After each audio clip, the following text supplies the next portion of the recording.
President Trump is struggling with the basics when it comes to Hurricane Dorian. While claiming to monitor the storm over the weekend, the president was also seen golfing repeatedly at his club in Virginia. Then he set off a false alarm for Alabama residents by incorrectly warning they would, quote, most likely be hit harder than anticipated. This was more than a gaffe. It risked setting off a panic and derailing resources, which may be why within 20 minutes, the federal government's National Weather Service rushed out this unusual correction of the president, saying, we repeat, no impacts from Hurricane Dorian will be felt across Alabama. The president has not apologized or retracted this mistake. Now, these disasters are scary for many different reasons, but Donald Trump's critics say it is times like this that underscore the additional risk, the unknown risks of a president who is, quite frankly, uninterested in many parts of the job and who makes false claims with lives on the line. Hurricanes are real-world, potentially catastrophic events. Treating them as a backdrop for melodramatic spin can backfire, and reality can undermine a politician's attacks on reality. That's something that if you go back into the archives, President Bush found after Hurricane Katrina, when his spin about FEMA doing a great job at the time quickly gave way to reality. The FEMA director ousted, the disaster undeniable, and then President Bush's attempts to calm the nation with the flyover seen around the world. You remember that photo? Well, it ultimately served to illustrate his very distance from reality. That president, unlike this one, later admitted it was a, quote, huge mistake. We turn now to Mark Thompson, the host of the Make It Plain podcast. There's many aspects to this story, and our colleagues here have been covering, of course, what's happening on the ground, and everyone's praying for the best possible outcome. But what does it say in a world where Donald Trump continues to try to define and redefine what's normal, that he proactively, in baseball it would be an error, right? He didn't need to weigh in. He did in a way that was so damaging that whoever at FEMA pressed send on that tweet might have been worried about their job, but I should say at the National Weather Service, but felt they had to do it. Well, thank you for having me, Ari. And of course, everyone should be praying for all in the path of this, including those in the Bahamas who are being pounded, have been pounded for the past 24 hours. He is totally out of touch with reality.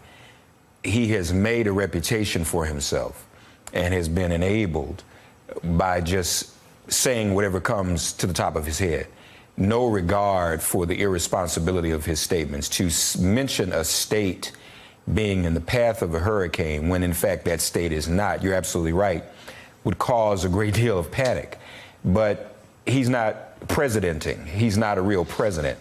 And one didn't even have to be a president to decide not to be irresponsible. The National Weather Service, of course, came out and corrected what was said. But, you know, as I think you and I talked about this the last time we were here in the studio together, you know, sometimes the mainstream media will amplify what his opponents may do. There's a lot of amplification of Joe Biden's gaffes. But what about Trump's? And this is one that was very, very dangerous and could have really impacted people's lives. Yeah, and that comes against a backdrop where it all is sort of fodder. The Washington Post has this reporting, again, about how Donald Trump views these situations. Trump administration trying to divert disaster relief funds to border enforcement, which, of course, has prompted an outcry.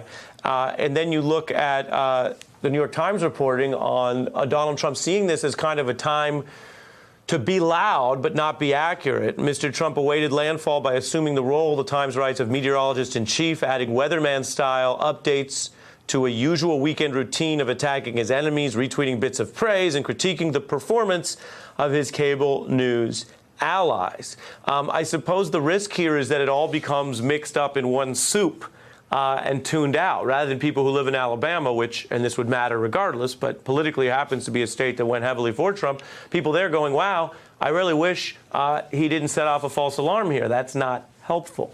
Well, I would hope the people of Alabama, and particularly the voters of Alabama, would take that tack. But I think we all know from time to time people excuse his behavior, and that's just Trump being Trump. That's just what he does. But it's not good for anyone. I also think, you know, it's one thing for him to say it, but it also speaks to his lack of knowledge even about history and geography. He may actually think Alabama is directly on the East Coast. I think we ought to consider that. You know, just as much, we also know this weekend when he was asked about the 80th year commemoration of Hitler's invasion of Poland, he congratulated Poland. So he says these things. I don't even know if he knew what happened 80 years ago. Why would you? That's not something you congratulate. So he clearly does not know anything about any of the topics that he talks about off the cuff. Well, and I'm sorry. Mark, you're putting your finger on it as you often do. We're talking now about the intersection of ignorance and pride. Right. It didn't begin with Trump. We have a history with the know-nothing party that proudly Yes, wrapped absolutely. itself in literally, quote, knowing nothing. But you have that now. You have that with people retweeting as if it's all a game, you know, a random citizen in Florida saying things that aren't true, Trump saying things that aren't true. He's the president, and it all being treated as if a game. It's not a game, and a hurricane, if ever there were an illustration of that, as we know from this one and from past ones. Mark Thompson, always appreciate you coming on, sir. Thank you, sir. Thank you for having me. Thank you. Hey, I'm Ari Melber from MSNBC. You can see more of our videos right here, or better yet, subscribe to our YouTube channel below. You could have been anywhere in the world, but you're here with us, and we appreciate that.